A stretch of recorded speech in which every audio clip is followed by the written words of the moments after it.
Merci beaucoup, professeur Latour, pour être avec nous. Je suis enchantée. Je dirais une petite introducción en español. Bienvenidos queridos amigos. Estamos muy contentos en la Cátedra Alfonso Reyes de tener entre nosotros al filósofo, antropólogo y sociólogo francés Bruno Latour. Sin duda, Bruno Latour es uno de los referentes fundamentales del pensamiento social en Francia y en el mundo. Le agradecemos muchísimo que esté con nosotros en estos momentos para realizar este ejercicio de imaginación sobre el mundo después del COVID-19. Sin duda enfrentamos una pandemia sin precedentes. Hemos tenido ya otras pandemias a lo largo de la historia de la humanidad que han causado estragos, pero esta tiene la particularidad de haber detenido la globalización, o por lo menos algunos de los sectores económicos importantes de la globalización, generando con esto, desde luego, la agudización de las contradicciones sociales, la pauperización de millones de seres humanos y también la posibilidad de imaginar un mundo diferente. Estamos en medio de la incertidumbre, de la tristeza, del miedo, pero tenemos la capacidad de imaginar un mundo diferente y por eso le agradecemos muchísimo a Bruno Latour el que nos acompañe hoy. Philippe, te doy la palabra. Muchísimas gracias a Philippe Ollet por moderar esta conversación. Gracias, Philippe. J'ai l'impression d'avoir tout compris en espagnol. Vous voyez, ça va très vite. C'est comme le ping-pong, on apprend vite. Cher Bruno Latour, un grand merci pour nous offrir ce moment partagé et de pouvoir discuter avec vous. À partir de vos travaux et de votre article, depuis très longtemps, vous avez attiré notre attention sur des éléments qui réussissent à briser les séparations que le monde occidental a souvent voulu faire entre la science et la politique. Ça a été un thème récurrent. Vous avez travaillé sur les virus, vous avez notamment publié un livre formidable sur Pasteur que nous avons eu le plaisir d'éditer au Mexique il y a maintenant 25 ans aux éditions Siglo XXI. J'ai eu le plaisir de faire partie des gens qui avaient à voir avec ce projet, donc c'est une vieille histoire déjà pour moi aussi.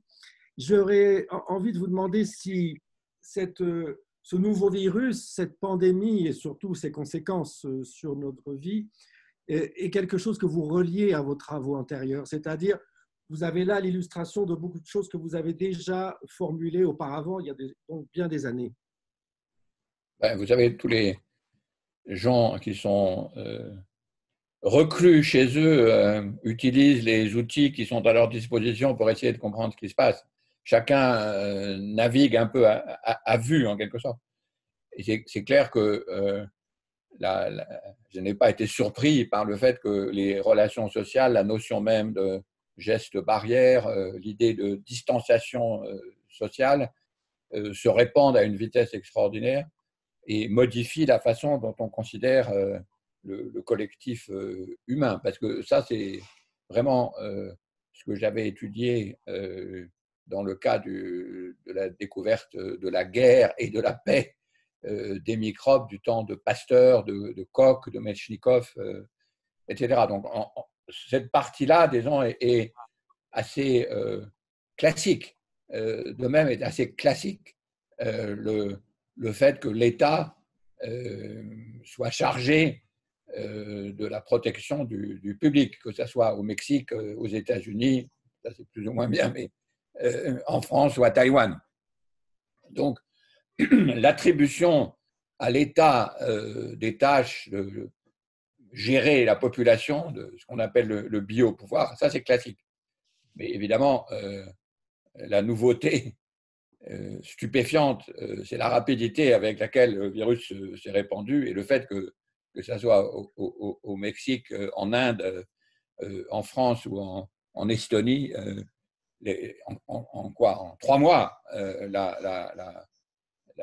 les mêmes décisions soient prises à quelques différences près, d'arrêter l'économie et de modifier les décisions en politique de santé. Et ça, c'est aucun pasteurien du 19e siècle que j'avais étudié n'aurait imaginé en 3 mois d'arrêter l'économie mondiale à cause d'un virus. Donc ça c'est tout à fait nouveau. Merci. Avant d'en venir justement à cette partie de votre réflexion sur l'arrêt ou partielle, mais très, très importante de nos économies, de nos industries, etc. J'avais aussi envie de vous demander si vous ne croyez pas que ce virus a aussi la particularité de faire la triste démonstration que tous les gouvernements de type nationaliste ou sceptique vis-à-vis enfin, dans le domaine écologique, ont là la démonstration que nous sommes maintenant dans une globalisation objective, que plus personne ne pourrait nier ce phénomène dont vous venez de parler, qui est ce qu'on a appelé un peu facilement la globalisation, mais qui fait qu'effectivement, un problème dans un marché chinois a des répercussions sur la vie des pêcheurs chiliens. Est-ce que vous croyez que ces gouvernements, on ne va pas les nommer, mais enfin on sait à peu près qui ils sont, qui refusent depuis longtemps d'accepter ce fait, ont là presque une démonstration indéniable de ce caractère global? Vous voulez relier climato-scepticisme et disons, populisme ou nationalisme extrême? Ben, en grande partie, oui, c'est Oui, vrai. mais c'est compliqué parce que pour les Européens en particulier, au fond, on s'est beaucoup indigné du fait que chaque pays fait les choses différentes. Mais en même temps, c'est assez normal justement parce qu'il s'agit de questions traditionnelles où tout le monde accepte que l'État soit responsable de la politique de santé. Donc les gens qui disent c'est très embêtant d'avoir remis les frontières et que les Allemands et les Français, les Italiens n'aient pas la même politique de santé, c'est pas normal. Mais imaginez la réaction des Français si on leur avait dit oui mais ça c'est une interdiction qui vient des Allemands ou décidée à un niveau européen. Ça aurait été une réaction extrêmement brutale, d'autant que la santé ne fait pas partie des choses que nous avons mis en commun dans l'Europe. Donc il y a une partie normale, disons, il y a un retour normal au nationalisme. Inversement, d'après ce que je lis, je n'ai pas malheureusement d'autres sources que ce qu'on lit dans les journaux quand on est confiné, il semble que la dureté, la violence de ces questions de santé, des morts tout simplement qui s'accumulent, ne rendent pas la vie de M. Poutine ou de M. Bolsonaro ou de M. Trump plus facile. Il y a quelque chose qui est clairement leur tombe dessus et pour lequel les réactions habituelles de défense et de séparation n'ont pas vraiment de force. Donc, je crois qu'il est trop tôt. Le vrai problème va arriver au moment de la crise économique. Pour le moment, on est dans la partie, j'allais dire, facile, si j'ose dire, de la crise sanitaire pour laquelle, en gros, on sait comment faire. Les systèmes de santé sont débordés, mais on sait ce que c'est que de faire un système de santé. La partie qui vient, celle sur la crise économique, sur laquelle je n'ai aucune compétence particulière, me terrifie. Parce que là, on est à des échelles de drames qui sont encore supérieures et très liées d'ailleurs à des questions de vie et de mort comparées à celles de la crise sanitaire. Bien sûr. Oui, n'anticipons pas effectivement cette crise que nous sentons tous venir. Venons-en alors à votre article. Vous avez publié un article dans la revue AOC qui est d'ailleurs disponible en ligne sur votre page web en espagnol avec une très bonne traduction, ce qui fait que nos amis qui nous écoutent en ce moment pourront le lire et avoir cette référence. L'idée centrale de l'article, vous me direz si je me trompe, c'est que pour la première fois dans l'histoire du monde moderne, en tout cas, une crise fait que toute la mécanique économique, industrielle, dont on nous disait qu'il était impossible de l'arrêter, qu'il était impossible d'entraver sa marche en avant, tout d'un coup est suspendue. Et vous dites, bien évidemment, on va faire cette petite parenthèse, pas du tout pour ignorer les gens qui souffrent de la crise et des malades et des gens qui ont perdu des proches, mais il y a tout de même quelque chose à saisir dans cette crise qui serait de pouvoir observer combien il existe une possibilité de freiner cette machine qui a détérioré la planète, comme nous le savons tous, mais qui permettrait peut-être de penser une forme de société plus humaine, ou en tout cas une forme de société plus respectueuse, en particulier dans notre relation avec la planète. c'est l'idée centrale. J'aimerais que vous nous la développiez un petit peu et après nous pourrions voir quelques thèmes plus précis. Je voulais vous dire que nous avons eu un débat en ligne aussi il y a 3 jours avec 3 intellectuels mexicains sur ce sujet où on s'est amusé, entre guillemets, à utiliser les questions que vous posez et j'aimerais me faire l'écho auprès de vous de quelques-unes des réflexions que nous avons eues. Mais d'abord, j'aimerais que vous nous parliez de ce texte et de comment il a surgi. Je crois que ça fait à peu près 6 semaines qu'il est publié. Je vous laisse la parole avec grand plaisir. Oui, de façon assez curieuse, il a été écrit alors que j'étais moi-même victime du Covid et prêt à aller à l'hôpital. Donc, il y a une situation concrète dans une fièvre, disons, dans ce papier. Mais c'est aussi, j'ai été frappé, comme tout le monde, par le fait qu'on a eu des tas de crises économiques, mais que des pauses dans le développement de l'économie, pauses relatives d'ailleurs, si on regarde la quantité de CO2 qui est suspendue par la crise, ce n'est pas si considérable. Mais quand même, c'est un événement tout à fait nouveau. Et donc, je signale aussi, les Mexicains peuvent me comprendre que le fait d'être au milieu du carême et au milieu du ramadan, en tout cas pour des Européens, ça signale quand même quelque chose d'assez intéressant, qui est l'habitude que toutes les civilisations ont de ce moment de suspension, de jachère, de sabbat en quelque sorte, où on commence à réfléchir comme si on avait une maladie ou un choc très fort. Est-ce que finalement on doit reprendre à l'identique les choses qu'on faisait avant? Tout le monde a eu à un niveau individuel cette expérience et là on en a une, c'est ça la nouveauté, une expérience qui est globale. Donc la logique de ce petit papier très, très simple, c'est de dire ne gâchons pas cette chance puisque nous avons la possibilité d'avoir cette pause. Réfléchissons, est-ce que nous voulons revenir à l'état normal ou pas? La raison pour laquelle c'est très important, c'est que cette crise est incorporée, enchâssée dans une autre crise, beaucoup plus vaste, qui précédait la crise sanitaire, qui va revenir après que la crise sanitaire soit finie, et qui est évidemment la mutation écologique. Donc, on ne peut pas dire hésiter sur ce point. Si on ne profite pas de la crise, on va se retrouver probablement d'ailleurs d'abord, dans une crise économique massive, ça on le sait. 2, probablement dans des crises de virus, en tout cas de viralité nouvelle très importante. Et 3, de toute façon, la grande crise qui englobe toutes ces situations, qui est la mutation climatique, est toujours là. Donc est-ce que les citoyens, c'est la question simple, est-ce que les citoyens que nous sommes, qui veulent profiter de la crise, en plus ils ont, avec le confinement, pour ceux qui ont des conditions favorables, en tout cas du temps pour réfléchir, peuvent essayer de prévoir, ou en tout cas de décider pour eux-mêmes les choses qu'ils ne veulent pas voir revenir et les choses qu'ils veulent voir revenir. Et la seule originalité de mon petit papier, c'était de rajouter une question très importante, parce qu'on a tous décidé sur on rêve tous de ce que doit devenir le monde futur, mais la question importante, c'est qu'est-ce qu'on fait si vous dites d'une activité que vous ne voulez pas qu'elle se reproduise, qu'est-ce que vous faites des gens qui ont investi dans ce domaine, des employés de ce domaine, des ouvriers de ce domaine, qui vont forcément devenir vos adversaires. C'est pour sortir de cette espèce d'esprit, de bon esprit, disons, iréniste, qui est souvent associé à la question écologique. Non, on n'est pas dans une question iréniste. Si vous dites ça ne doit plus se reproduire, je dois arrêter telle activité, je ne sais pas, dans les questionnaires que nous faisons, la réponse est souvent on ne veut plus entendre parler de tourisme de masse, on veut réduire l'aviation, etc. Oui, c'est très bien, mais qu'est-ce que vous faites des touristes? Qu'est-ce que vous faites des stewards? Qu'est-ce que vous faites des hôtels? Qu'est-ce que vous faites, etc. etc.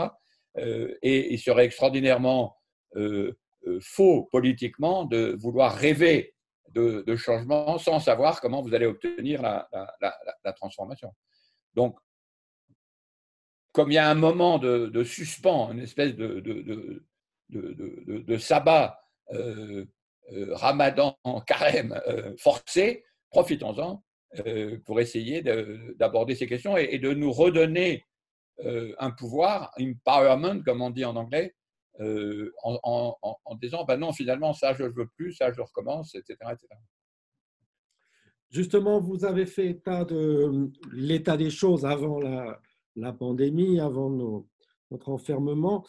Il est vrai que la société telle que nous la connaissons est une société de rapport de force, évidemment, où les grandes entreprises n'entendent pas d'une même oreille les choses que nous sommes en train de dire. Est-ce que vous croyez qu'on peut compter sur un changement dans ces rapports de force, notamment vous en avez parlé du rôle de l'État ou du rôle du politique? On avait tout de même le sentiment que la machine politique démocratique, avec ses partis politiques, avait un petit peu déjà des difficultés depuis une décennie ou plus. Est-ce que vous croyez qu'on va assister à un renouveau des rapports de force?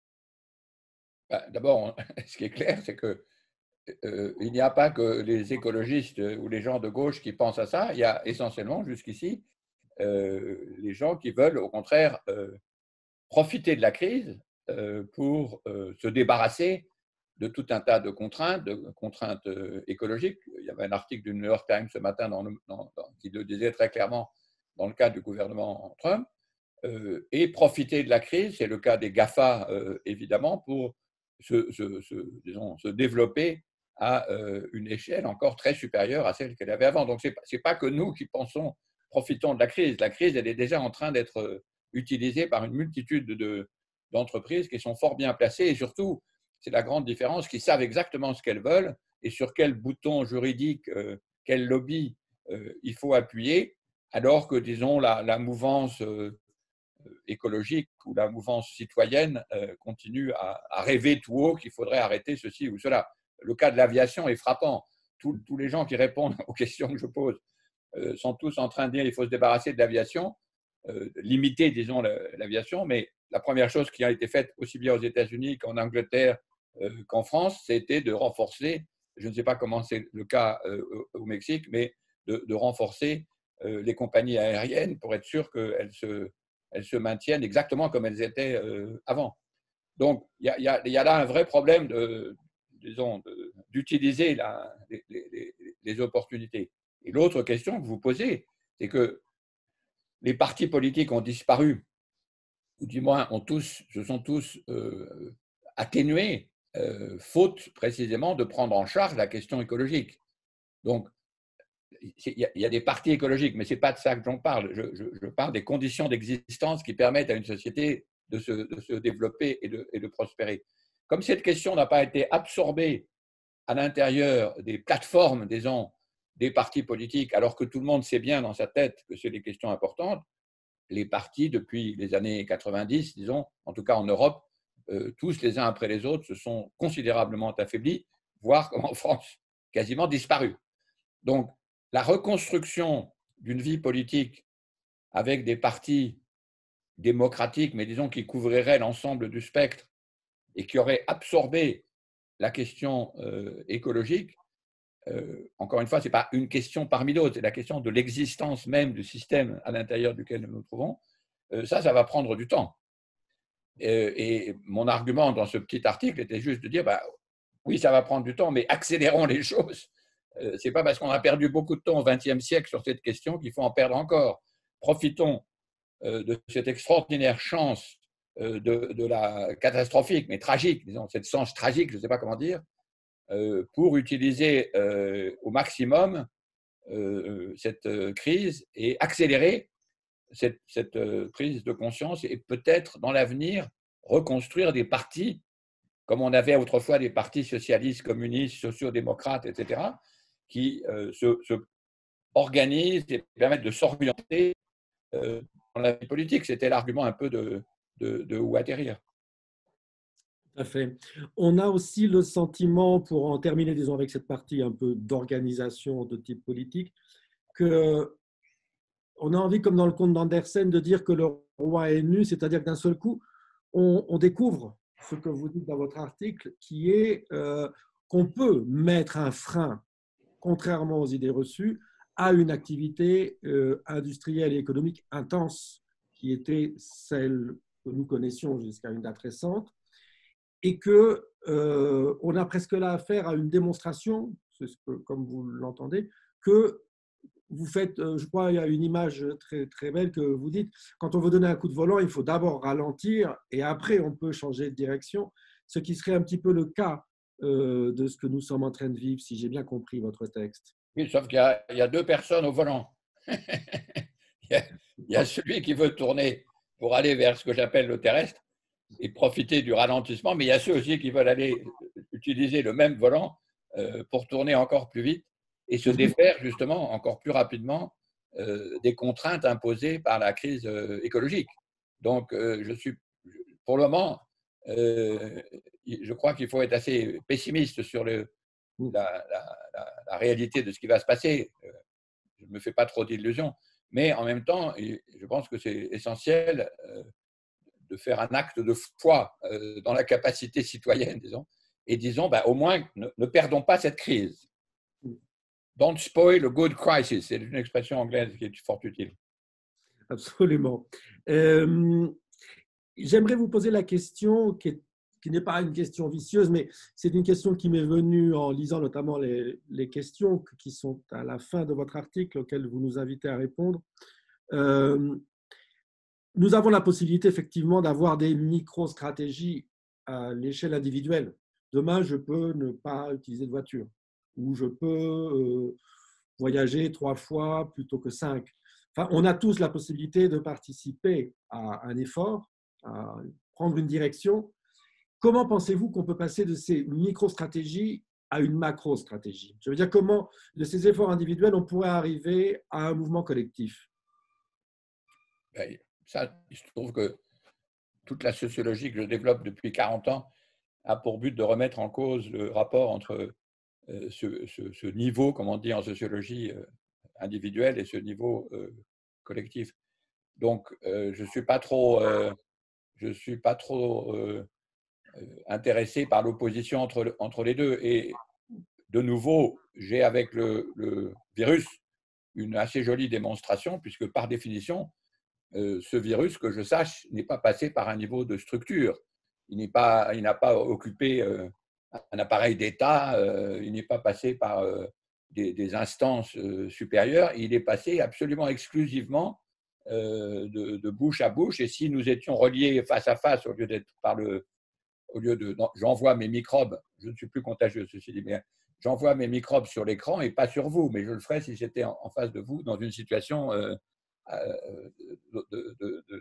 de naguère.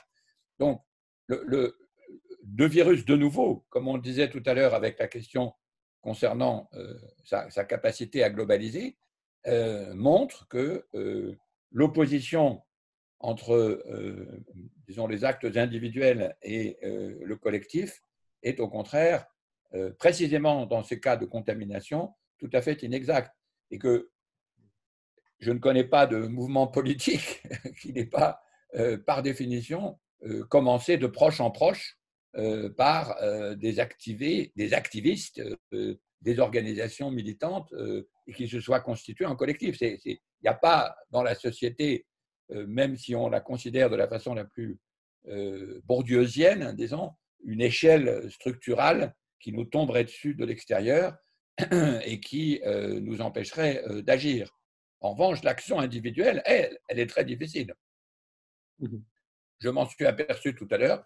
J'ai derrière moi, je ne sais pas si vous les voyez, mais j'ai des tulipes que j'ai achetées. Or, dans l'article, j'avais précisément juré de ne plus acheter de tulipes faites en serre à grands frais en CO2. Et ben voilà, j'ai cédé, moi. Et pourquoi? Eh bien, parce qu'on souffre à Paris terriblement de ne pas avoir de nature et d'avoir accès aux parcs qui nous sont fermés. Et donc, j'ai cédé. Voilà, je me suis j'ai perdu mon propre pouvoir, mais je suis sûr que le pouvoir de contamination de gens qui s'opposeraient définitivement à acheter des fleurs en serre et à retrouver des fleurs produites par les horticulteurs parisiens ou d'Île-de-France aurait une influence énorme. Simplement, on s'est privé de cette contamination parce que dès qu'on pose la question écologique, on oppose. Évidemment, si vous me dites, mais qu'est-ce que vous faites pour le climat? À ce moment-là, je n'ai aucun pouvoir. Je ne suis rien. Et même la France n'est rien. Et même l'Europe n'est rien par rapport à la Chine ou aux États-Unis. Donc, plus personne n'est rien. plus personne n'a de pouvoir. L'empowerment, c'est précisément de suivre la voie que le virus magnifiquement nous montre, c'est-à-dire, ben, oui, des connexions proche en proche, à condition évidemment de les faire de proche en proche, ont des effets de globalisation absolument stupéfiants. C'est de la politique tout à fait classique. Non, absolument, mais je suis content que vous nous en donniez les pistes aussi là de réflexion. Comme votre article, effectivement, s'articule sur un texte et à la fin, vous nous interrogez tous et c'est très intéressant d'abord comme démarche. Ça vient un peu renforcer ce que vous venez de dire, c'est-à-dire on se sent en tant que lecteur responsable de nos actes et on a envie de pouvoir participer à la réflexion. Donc je renvoie une fois de plus nos amis qui nous écoutent à l'article qu'ils pourront consulter sur votre page web. Et j'aimerais vous parler un petit peu de ce que nous avons échangé, nous, ici au Mexique, avec plusieurs intellectuels, et vous demander votre avis. Alors, un peu dans le désordre, on ne va pas effectivement parler, il y a les transports, y compris les transports proches, j'allais dire, essayer de contraindre à éviter l'automobile. Il y a un domaine qui me paraît très important, je ne sais pas si ça a été touché par d'autres personnes, d'autres pays, qui est le monde carcéral. C'est-à-dire, le virus révèle quand même un grand malaise du monde carcéral qu'on connaissait de façon un peu lointaine, mais là, tout d'un coup, c'est devenu évident qu'on a des populations, en particulier aux États-Unis ou des pays comme le Brésil, le Mexique, avec des milliers de personnes qui sont enfermées dans un lieu clos et peut-être qu'on pourrait trouver d'autres formes de pénalisation de fautes, donc essayer d'alléger ce monde carcéral. Bien évidemment, ça concerne le Mexique, le tourisme de masse. Est-ce qu'on peut réguler, est-ce qu'on pourrait, par exemple, donner des visas touristes en nombre beaucoup plus réduit? Enfin, il y a peut-être des possibilités de ce côté-là. Nous avons tous redécouvert notre habitat, nous sommes tous enfermés. Alors, beaucoup des amis qui ont parlé ont trouvé qu'il fallait peut-être changer l'habitat moderne, avoir peut-être plus de pièces de convivialité qui ne sont pas toujours mises en avance. On a eu aussi des gens qui ont parlé de l'absurdité de la quantité de succursales bancaires, en particulier dans les grandes villes, où il y a tellement de succursales bancaires qu'on ne sait même plus dans laquelle aller. C'est un problème mexicain alors, parce que ce n'est pas le cas ailleurs. En tout cas, oui, ça a été souligné. Il a été fait état d'un goût pour les cycles courts de production, c'est-à-dire production de proximité, et des choses un peu plus générales qui sont un peu plus faciles, mais enfin qu'on sent bien qu'il y a quelque chose, c'est l'univers énergétique, qui a bien évidemment. De quoi ? L'univers énergétique, le monde du pétrole, par exemple, au Mexique. Et un problème qui, on en reparlera peut-être un petit peu après aussi, qui est un problème social, qui est l'accès à l'éducation par Internet. Je veux dire par là qu'une grande partie de la population mexicaine n'a pas accès à son domicile à Internet ou même avoir un ordinateur. Et donc, ça a créé une cassure, disons, sociale entre les étudiants, par exemple, ou les élèves scolaires qui pouvaient étudier chez eux et ceux qui ne peuvent pas le faire. Voilà quelques-unes des pistes qui ont été évoquées et j'aimerais bien avoir votre réaction à cela et puis peut-être une réaction comparative avec d'autres échos que vous avez certainement eus d'autres pays ou d'autres lieux. Je n'ai pas de compétences particulières. D'abord, j'en ai aucune, évidemment, pour comparer avec le Mexique. Mais je n'ai pas de compétences particulières parce que je ne suis pas dans la plateforme que nous avons lancée en français, en anglais, bientôt en allemand, pour réunir les questions. L'idée n'est pas, ça c'est important à comprendre, ce n'est pas d'accumuler des opinions et pour donner à des économistes, des sociologues ou des politistes des statistiques qui permettraient de faire la synthèse. Ce n'est pas du tout l'idée. L'idée est simplement de lancer, et c'est forcément par des débuts, des choses personnelles, et ensuite de faire des connexions, mais latéralement. Parce que je ne crois plus du tout, et on en discutait déjà tout à l'heure, de toute façon, l'État, en particulier l'État mexicain, n'est sûrement pas équipé pour se saisir de la question de la mutation écologique, pas plus que l'État français, mais peut-être encore moins. Et donc, ce n'est pas du tout vertical dans les sciences sociales. Ce qui m'intéresse, c'est au contraire latéral. Donc, évidemment, toutes ces questions sont excellentes. Je note l'importance auquel, effectivement, je n'avais pas vu jusqu'ici de proposition sur l'univers carcéral. en Europe, le grand sujet, mais qui ressemble un peu, hélas, c'est celui des maisons de retraite pour personnes très âgées, qui ont été des mouroirs dans tous les pays européens, qui n'ont pas trouvé d'autre solution que de les entasser dans quelque chose qui n'est pas sans rapport avec la prison pénale. Et je sais que beaucoup de gens réfléchissent en Europe, et je suis très intéressé de savoir qu'il y a beaucoup d'idées sur les prisons au Mexique. Comment arriver à répartir toute la question de la proximité, de la distance des lieux d'habitation aussi est extrêmement intéressante. Beaucoup d'architectes, je travaille pas mal avec des amis architectes, le confinement fait qu'ils n'ont plus accès à leur chantier et qui découvrent l'importance de renouveler certainement très profondément ce qu'on appelle l'habitat moderne, qui lui-même d'ailleurs n'est que la réinvention de la décision prise d'éviter et de se débarrasser de tout un tas d'habitudes architecturales de ce qu'on appelait l'architecture prémoderne. Donc, on voit très bien que c'est très intéressant, votre série de questions, que par exemple la question du transport en Europe, évidemment, l'obsession des écologistes, c'est de limiter les transports en avion, mais c'est plutôt la question beaucoup plus large de la mobilité. Tout le monde se met à s'intéresser à rendre politique la mobilité. On le savait en Europe pour le vélo, mais c'est aussi vrai de la disposition du rapport entre les usines et les habitations ouvrières que sur la question des transports de masse. Les malheureux opérateurs de transport parisiens aujourd'hui même sont obligés de s'occuper de faire des transports de masse en maintenant la distance de 1 mètre, qui est une contradiction totale, et s'arrachent les cheveux sur ce que c'est qu'un wagon, ce que c'est qu'un rapport de proximité dans un transport de masse. Donc ça, c'est vrai qu'on va réfléchir et toutes ces questions vont certainement bouger. Ce qui est très intéressant dans ce que vous avez dit sur Internet, c'est que le Covid, alors c'est peut-être moins vrai au Mexique où la conscience des inégalités est peut-être plus forte, mais en Europe, en France, en Allemagne, etc., la visibilisation, le fait de rendre visibles les inégalités raciales et les inégalités de localisation et de type de métier, ça c'est très frappant. Des gens qui étaient, disons, convaincus qu'il n'y a plus de classe sociale ne peuvent pas ignorer l'extraordinaire différence entre les gens, disons, de couleur, comme on dit en français, qui viennent vous apporter votre pizza alors que vous êtes confiné. Là, il y a une révélation des classes sociales traditionnelles qui est extraordinairement importante. Et je pense que ça va rester dans la tête.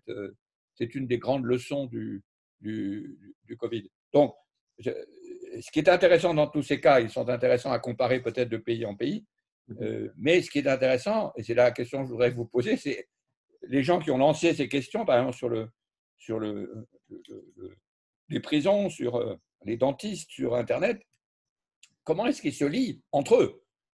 Parce que c'est ça la question. Je suis stupéfait qu'on trouve ça compliqué de faire cette liaison latérale, alors qu'il existe sur Internet des tas de systèmes qui vous permettent de faire des relations entre amis, des relations pour des affaires sexuelles, etc., et qu'on ne sache pas relier rapidement entre eux les gens qui disent, bon, cette question des prisons, moi je suis architecte, moi je suis spécialiste du pénal, moi je suis militant contre les prisons, qu'est-ce que nous faisons ensemble pour inventer les gestes barrières, c'était l'expression que j'avais utilisée, qui permettent au moins de peser sur les décisions avant le retour à la normale. Il est extraordinaire en France que brusquement on s'aperçoive que les prisons sans surpopulation pénale, parce qu'on s'est débarrassé de tout un tas de gens, ce qu'on pouvait faire avant, la situation dans les prisons s'est considérablement transformée. Et donc c'est une expérience en vraie grandeur sur toutes ces questions qui donne quand même beaucoup de grains à moudre pour des transformations sociales futures. Là, il y a un vrai apprentissage qui est très, très positif, mais à condition de suivre les fils. Sans ça, on revient à l'expression d'opinion verticale qui s'adresse à la cantonade ou qui s'adresse encore plus inutilement à l'État, où personne ne répond parce que l'État n'est pas en position, et de toute façon, les États sont faibles. Oui, tout à fait. La question que vous venez de me poser est bien évidemment une question fondamentale pour le monde à venir, c'est-à-dire comment les gens que j'ai invités, par exemple ces 3 personnes qui viennent du milieu soit artistique, soit académique, nous nous connaissons individuellement, mais comment nous allons réussir à pouvoir créer ce lien dont vous parlez? Je crois que c'est un des défis.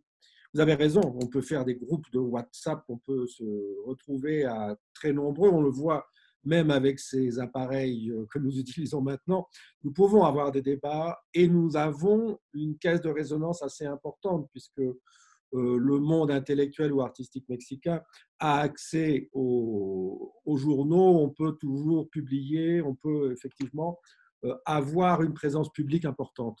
Je crois qu'effectivement, ce sera un des enjeux que nous allons connaître bientôt ici, dans quelques semaines, quelques mois, on ne sait pas, mais une mobilisation que vous nous appelez à avoir, parce que le texte que votre texte est une invitation, c'est une offre, et à nous de savoir la saisir et à savoir la prendre. On ne peut pas parler de politique sans parler politiquement.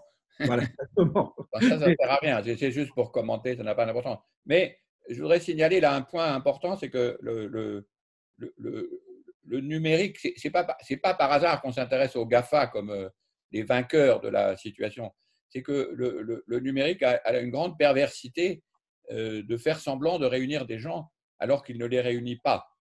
Et donc, la tendance à exprimer des opinions à la cantonade, et donc dans une espèce de nuage qu'on appelle d'ailleurs, qui existe techniquement, qui s'appelle le cloud, au lieu de construire latéralement des ligues et des groupes qui permettent de résister, est amplifié considérablement par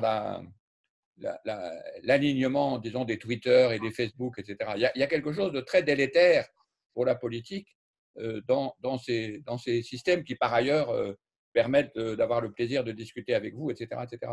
Mais donc, je pense que parmi les transformations profondes de la politique à venir, il y a à savoir comment est-ce qu'on va enfin utiliser ces outils d'une façon qui ne soit pas qui soit latérale, justement, qui ne soit pas toujours de faciliter l'expression vide vers un hashtag ou vers un Facebook. Et je pense qu'il n'y a pas d'expérience dans ce sens, mais c'est ce que nous, de façon tout à fait minuscule, c'est ce qu'on essaie dans notre plateforme. Donc la semaine prochaine, on doit passer de l'expression d'opinion à la constitution de groupes de travail. Alors, est-ce que nous allons réussir? Je ne sais pas, mais ça, c'est un enjeu très important. Parce que dans l'expérience que nous faisons avec Où atterrir, qui est maintenant toute une série de séminaires et d'ateliers, c'est face à face, pendant pas mal de temps, beaucoup de temps, qu'on arrive à faire ces descriptions qui ne sont pas, comme vous posiez la question tout à l'heure, simplement individuelles. Elles sont personnelles, c'est-à-dire on part de soi, mais elles ne sont pas individuelles, parce que dès qu'on parle des choses, le transport, les prisons, la dentition, l'énergie, etc., on part évidemment de tout le collectif. Mais il faut trouver un moyen qui ralentisse l'expression politique et sa connexion. Et le web peut-être va le permettre, mais je crois que pour le moment, on n'a pas encore trouvé le bon outillage. Sans ça, on réutilise dans le web, dans le cloud, disons, des formes d'expression politique du XXe siècle, c'est-à-dire revendications, manifestations, etc., qui, sur les questions écologiques qui nous intéressent, ont très peu d'effets. Merci, oui, parce que je veux aussi attirer votre attention sur le fait que nous avons une structure sociale et économique assez différente de l'Europe, avec en particulier un très grand secteur de la population qui est ce qu'on appelle le travail informel. Oui, bien sûr, le jour. Et là, effectivement, tout le monde a essayé de réfléchir un petit peu autour de moi à cela. Et c'est complexe parce que ce sont des personnes qui, par exemple, vont connaître une crise économique de façon beaucoup plus violente que les gens qui sont employés dans des entreprises avec des salariés ou des universitaires. Donc là, de ce côté-là, c'est vrai que l'appel que vous nous lancez à nous autres nous donne une responsabilité, et en particulier peut-être vis-à-vis de ce secteur de la population. Est-ce qu'après 6 semaines de circulation du texte et d'invitation, vous auriez envie d'y rajouter quelque chose ou modifier quelque chose dans ce que vous nous avez dit, ou nous inviter à penser encore différemment ou poser d'autres questions? Est-ce qu'il y a des émergences de thématiques auxquelles vous n'aviez pas pensé? Il y en a beaucoup, mais celle dont vous parlez de la partie, disons, d'économie informelle au Mexique me paraît importante parce que je suis un lecteur attentif depuis 50 ans de Ivan Illich. Et c'est aussi quand même peut-être dans la situation où il s'agit de sortir de la production et pas simplement de répartir autrement les biens de la production, mais vraiment de sortir de la production, de s'intéresser un peu sérieusement à ce que veut dire secteur informel. Parce que le secteur informel qui était négatif ou qui était, disons, une espèce de roue de secours d'un système formel, comme c'est le système formel lui-même qui est en question et qui est pour le moment en pause, c'est peut-être bien intéressant. Encore une fois, je suis très loin de mes compétences, mais je sais que ça intéresse beaucoup de gens. Et en Europe, le retour de la question des communs, qui se sert d'ailleurs beaucoup de l'Amérique latine et du Mexique pour trouver ces exemples, et aussi de l'Italie et de tout un autre série d'expérimentations. Je sais que même si ce n'est pas mon sujet, je pense qu'il y a énormément de choses à faire en se disant, mais finalement, puisqu'on peut faire une pause du système formel, est-ce que ça ne permettrait pas de saisir ce qu'on appelle l'économie informelle différemment? Donc là, je m'engage sur des choses auxquelles je n'ai pas réfléchi. Par contre, je réfléchis très sérieusement à partir d'un livre très important dont vous avez peut-être entendu parler, de Pierre Charbonnier, Abondance et liberté. Non, pardon. Oui, Abondance et liberté, c'est bien ça, paru à la découverte, sur qu'est-ce que ça veut dire sortir du système de production. Disons, le socialisme, le communisme a voulu s'approprier le système de production, mais sans en changer la destination. La social-démocratie a essayé de redistribuer autrement les biens produits par le système de production, mais sans changer ce système de production. Avec la crise du Covid, on a la pause du dit système. Avec la crise écologique, on a de toute façon le fait qu'il va falloir le modifier considérablement. Donc, il faut enquêter avec les alliés dont on dispose sur ceux qui ont une expérience positive du secteur informel. Et évidemment, le Mexique est bourré d'expérimentations militantes, de politiques plus ou moins radicales sur ces questions. Donc là, il y a un chantier pour lequel vous êtes beaucoup mieux placé, vous, en Amérique latine, que nous en Europe. Parce que le secteur informel existe, mais il est vraiment très, très, très, très, très marginal. Donc là, il y a un énorme travail et on serait très, très heureux en Europe d'en apprendre les résultats.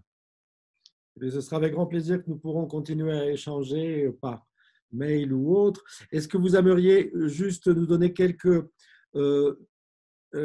retouches, pas retouches au texte, mais des ajouts à votre texte? Est-ce que ça s'est enrichi avec ces semaines d'apport que vous avez reçues? Est-ce que vous sentez qu'il y a des directions à laquelle vous ne pensiez pas et qui sont émergées? Ou comment sentez-vous l'agitation autour de tout ça? Mon texte n'avait pas du tout pour but d'être complet en quoi que ce soit. Il était, encore une fois, je l'ai écrit dans la fièvre du Covid, au sens propre et au sens figuré, et je l'ai envoyé. Et il se trouve qu'il a, pour des raisons de circonstances, parce que les gens ont du temps pour lire dans le moment du confinement, il a eu un succès que j'appelle viral, disons.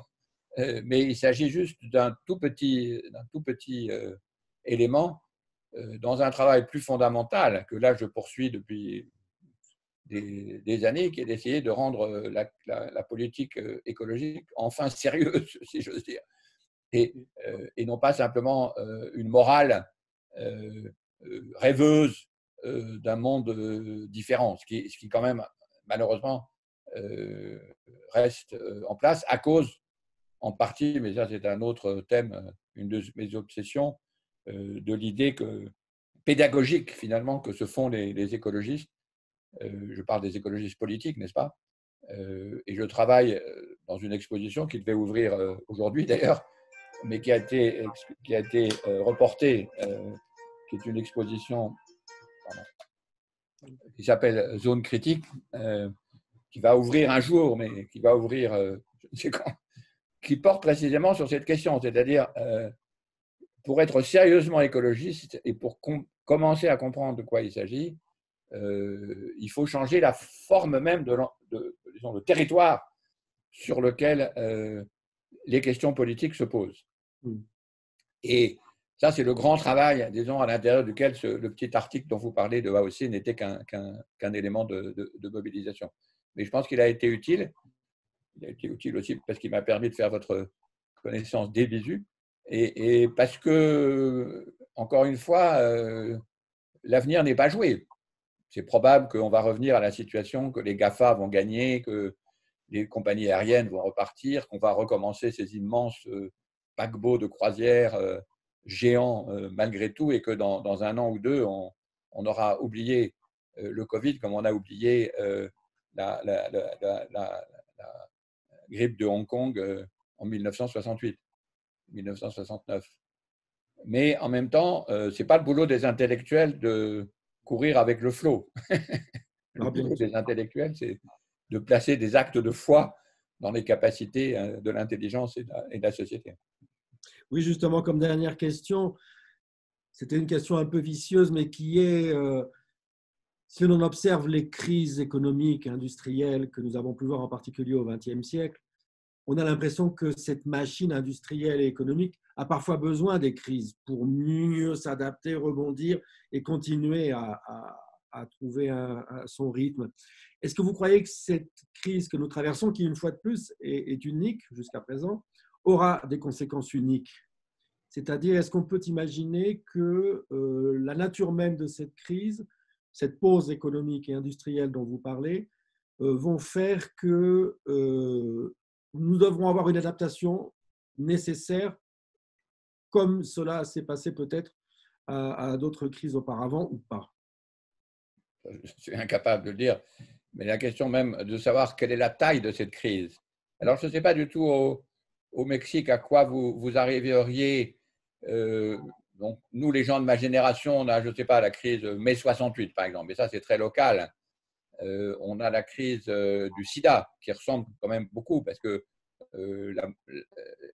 l'apprentindage des patients, des militants pour la cause homosexuelle, le lien avec l'industrie pharmaceutique, etc.,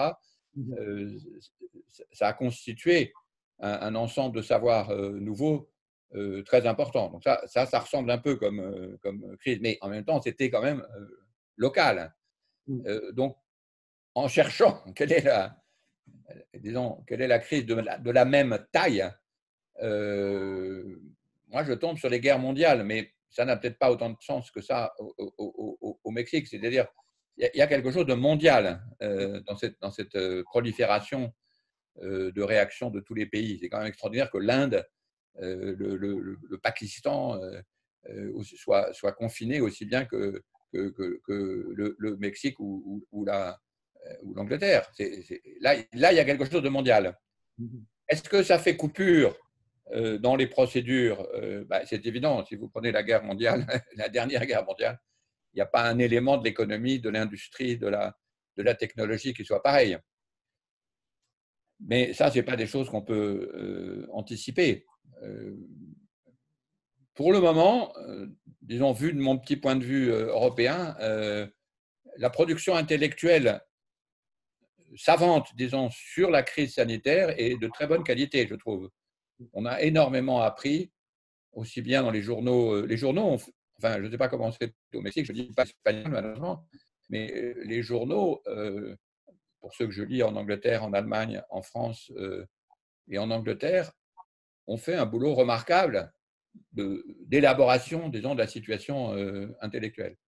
Pour la partie sanitaire, je ne sais pas ce que ça va du tout donner pour la crise économique, où là, on est paralysé par le poids du formatage classique, disons, de l'économie. Donc, je ne suis pas du tout capable de répondre à la question, mais c'est important de se dire pour chaque pays, ah ben oui, ça, c'est un événement qui est de même taille que, et il faut remonter plus ou moins loin. Moi, je dirais, même si ce n'est pas du tout encore au même niveau de gravité et de mort, tout simplement, que un événement qui rompt. L'autre exemple pour les Américains, c'est évidemment 9/11. Mais 9/11 a beaucoup frappé, mais encore une fois, c'était local. Ça a été globalisé par la War on Terror. Mais ça, c'est une scénographie imposée. En termes de nombre de morts et de rapidité de la réponse, c'est quand même encore local. Non, il y a quelque chose de tout à fait spécifique. Il nous faudra du temps pour absorber l'originalité de cette situation. Écoutez, nous allons prendre ce temps. J'espère que nous resterons en contact. Je tiens à vous remercier vraiment très profondément du temps que vous nous avez consacré. Nous avons pu réfléchir avec vous et nous allons continuer à le faire en lisant et vos livres, vos articles, et puis en essayant un petit peu de se mettre au travail de notre côté pour répondre aux questions que vous nous avez posées. Merci beaucoup. Merci beaucoup. Muchas gracias por darnos estos elementos. Gracias. Le agradecemos a Bruno Latour el darnos estos elementos para enriquecer el pensamiento intelectual también en América Latina. Muchísimas gracias también a Philippe por esta riquísima conversación tan amena y los esperamos en otro evento de la Cátedra Alfonso Reyes. Muchísimas gracias.